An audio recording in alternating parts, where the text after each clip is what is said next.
Am I the jerk for refusing to date my jobless best friend? My name is Amy, I'm 19 years old, and this story is about my best friend, Daniel, and a complicated choice I had to make. It's something that's been eating at me, and I can't stop wondering, was I in the wrong? Daniel and I have been friends for nearly 3 years. We met in high school when I was in my second year, and he was in his first. We clicked right away because we liked the same music, the same video games, and had a similar sense of humor.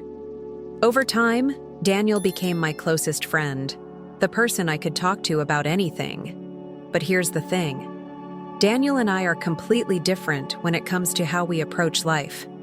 I'm the type who plans everything. I'm in college now, studying hard for my degree, and I work part-time at a daycare in the mornings. I'm also saving money to move out of my parents' house. Daniel, on the other hand, is much more laid back. He's unemployed, doesn't worry much about the future, and spends most of his time playing video games. He's never been the type to think about career goals or big ambitions, and while I love him as a friend, this difference in our personalities has always stood out. Recently, something happened that changed our dynamic. Daniel told me he had feelings for me, strong feelings, the kind he'd never felt for anyone else. And while I share those feelings to some extent, I rejected him. I told him we wouldn't work because I need a partner who shares my outlook on life. That conversation turned into a heated argument, and now I'm left wondering if I was too harsh. So here I am, laying it all out for you. Am I being unfair? Or was it right to prioritize my values over my feelings? Daniel and I met during the second semester of high school. I had just transferred to a new school, and as someone who's naturally a little shy, making friends wasn't easy. Daniel was different. He was outgoing, funny, and had this carefree energy that immediately drew people in. We first connected in a study hall. I was sitting in the back, trying to tune out the noise, when I noticed Daniel doodling intricate sketches in his notebook. I complimented his work, and that was enough to spark a conversation. Within minutes, we were talking about our favorite bands, games, and even trading recommendations for books we liked. From that point on, we were inseparable. We'd hang out during lunch, swap stories about our families, and spend hours gaming together after school.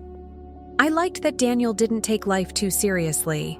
It was refreshing, especially since I often felt overwhelmed by expectations from my parents and teachers.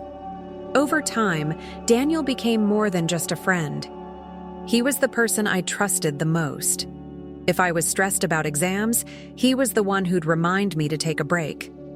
When I had a bad day, he'd crack a joke or send me a random meme to make me laugh. His easygoing nature balanced out my more serious personality, and I started to feel like we complemented each other.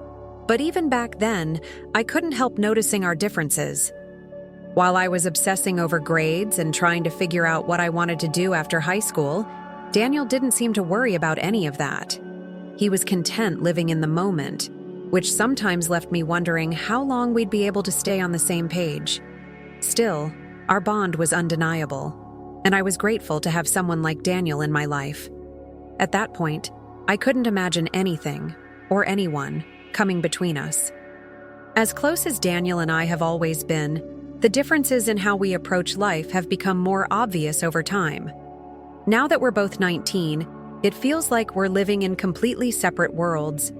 I'm currently in my 3rd semester of college, juggling classes and working part-time at a daycare every morning. My schedule is packed, but I like it that way. Every decision I make feels like a step toward the future I'm trying to build. A stable career, independence, and eventually a life where I don't have to rely on anyone else. Daniel's life couldn't be more different. He didn't go to college and doesn't seem interested in finding a steady job. Most of his days are spent at home, gaming or hanging out online. He doesn't help much around the house, and when I visit, I can tell it frustrates his mom. It's not that he's a bad person. He's just not the type to stress about responsibilities or long-term goals. Sometimes I catch myself feeling frustrated with him. I'll think, how can someone so smart, so creative, just float through life like this? But then I remind myself that not everyone's path is the same. Daniel's way of living might not match mine, but it's not my place to judge. At least, that's what I tell myself. Despite our differences, we still hang out regularly. He's the same Daniel I've always known, funny, kind, and understanding. Being around him feels like a break from the constant pressure I put on myself. But there's a part of me that wonders if we're growing apart, or if we've already grown too far apart to really understand each other anymore.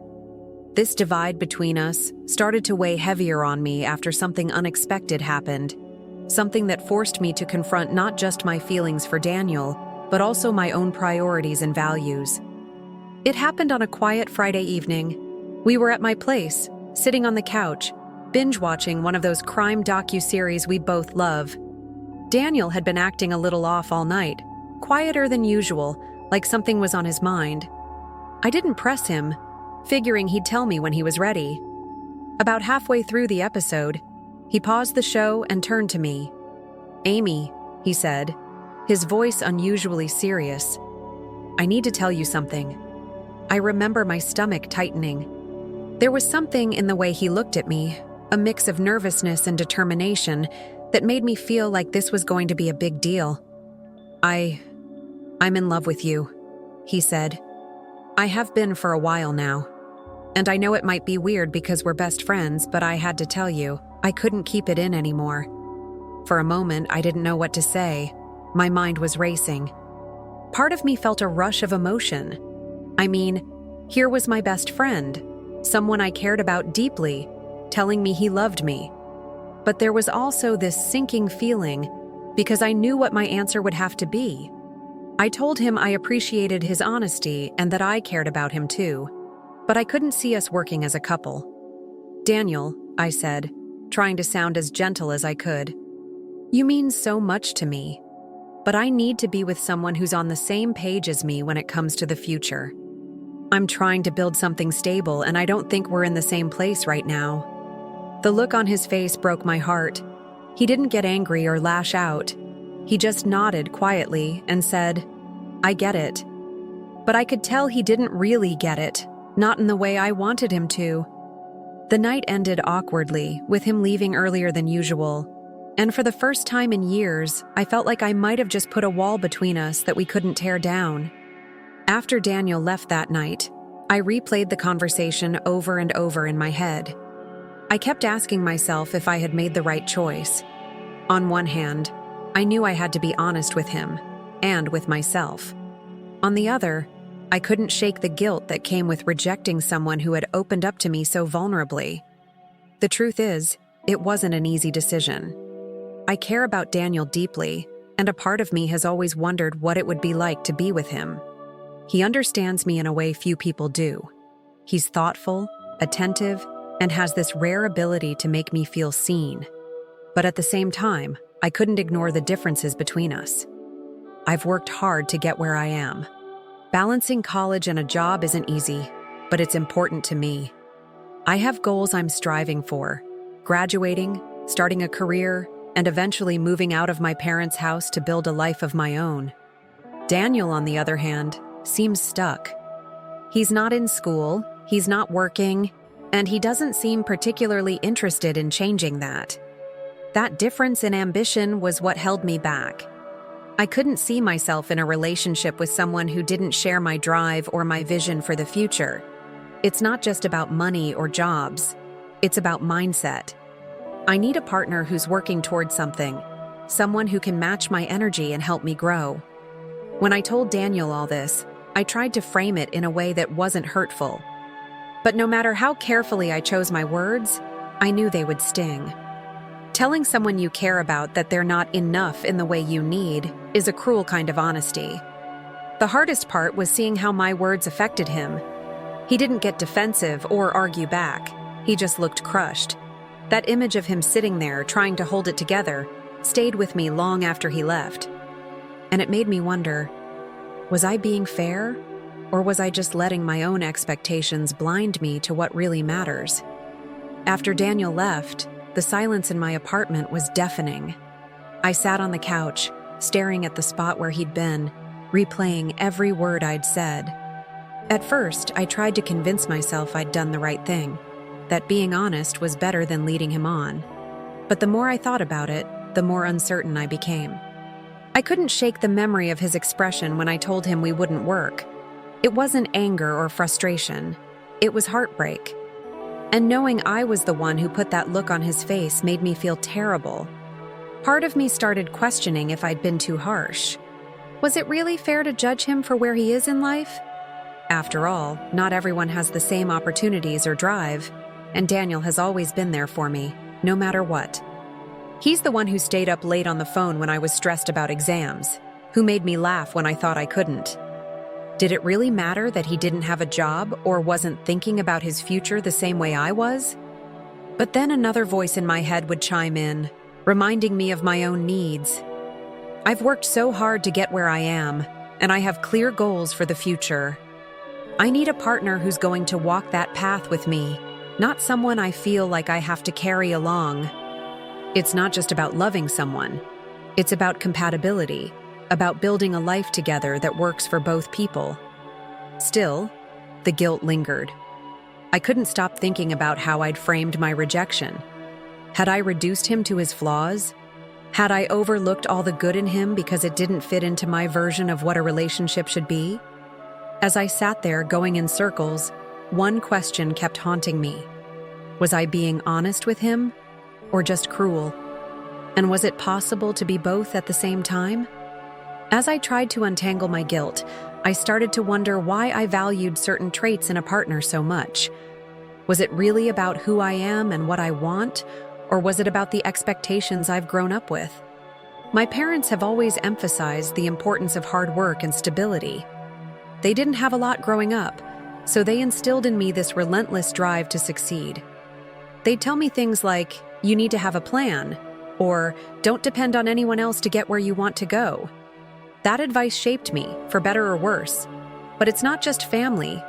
Society constantly pushes this narrative that success is tied to ambition, that you're only as valuable as the effort you put into your future. Everywhere I look, social media, school, even my friend groups, there's this unspoken pressure to have it all figured out. And if you don't, people start to question your worth. I realize now that a lot of my frustration with Daniel comes from that mindset. I see him as someone who isn't living up to his potential, and I can't help but feel like he's wasting the gifts he has. But who am I to decide what success looks like for him? It also hit me that maybe I've been judging him through a lens that isn't entirely fair. Daniel has always been a free spirit, someone who values the present over the future. And while that's the opposite of how I live, does that make his way wrong? Still, I couldn't shake the feeling that these differences mattered. I didn't want to resent him down the line for not meeting the expectations I'd set in my mind. But at the same time, I couldn't ignore the possibility that these expectations weren't entirely my own. This realization left me more confused than ever. Was I prioritizing what I truly needed in a partner, or was I just following a script written by others? In the days after our conversation, I started thinking about how things might have looked from Daniel's perspective. What would it feel like to pour your heart out to someone you trust completely, only to have them tell you that you're not enough? Daniel has always been someone who doesn't let much bother him, or at least, that's how it seems. He brushes off criticism, laughs at his own mistakes, and rarely shows vulnerability. But for him to open up like that, to tell me how he truly felt, must have taken a lot of courage. And I shut him down. I tried to imagine how he might see my rejection. Did he hear me saying he wasn't good enough? That his way of living was somehow wrong? That I couldn't love him because of things he might not even think are flaws? I thought back to the conversation and realized how much of it had been about his shortcomings, his lack of a job, his easygoing nature, his absence of a plan. But Daniel has always been more than those things. He's creative, compassionate, and one of the most supportive people I know. He's the kind of friend who notices when you're down before you even say a word and knows exactly how to cheer you up. He's the guy who remembers the smallest details about you, the one who'll drop everything to help if you need him. I wondered if he felt judged, like I was weighing his worth as a person based on how well he fit into my version of success. Did I ever stop to consider that his path might be just as valid as mine, even if it's different? Thinking about all this didn't make my decision any easier. If anything, it made me feel worse. Maybe I hadn't just hurt him, I'd misunderstood him. And in doing so, I might have let my own biases get in the way of seeing him for who he truly is. As I kept turning everything over in my mind, one question started to stand out. What do I really want in a relationship? Is it more important to follow my heart and embrace the connection I feel with Daniel, or to stick to my vision of what a stable, secure future should look like? When I think about the kind of partner I've always imagined, certain traits come to mind. Someone ambitious, someone who has goals and a clear direction in life.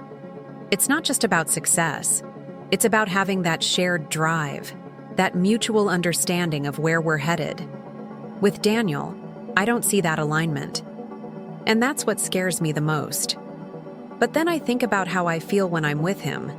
He makes me laugh like no one else can. He gets me in ways that even my closest friends don't. With Daniel, I can be myself. No masks, no pretenses. Isn't that what love is supposed to feel like? The problem is, I can't separate my feelings from my fears. What if being with Daniel means constantly worrying about whether he'll step up when it matters? What if I start to resent him for not meeting the expectations I've set for myself and my future? At the same time, I wonder if I'm being too rigid. Life isn't a checklist, and love doesn't always fit into neat little boxes. Maybe I'm so focused on what I think I need that I'm missing out on what I already have. This internal tug of war has left me feeling stuck. On one side, there's my heart, telling me that Daniel is someone special, someone worth taking a chance on. On the other side, there's my head, reminding me of all the practical reasons why we might not work. And now I'm left with the hardest question of all. Am I willing to let go of what's comfortable and safe to embrace something real, even if it's uncertain? Or am I holding myself back because I'm too afraid to take that risk? After all this reflection, I'm left with more questions than answers. I've dissected every moment of my friendship with Daniel, every word of our conversation, and every feeling I have about him. And yet, I still can't decide if I did the right thing. On one hand, I feel like I was honest. I could have said yes to Daniel, let things play out, and hoped for the best. But wouldn't that have been unfair to both of us?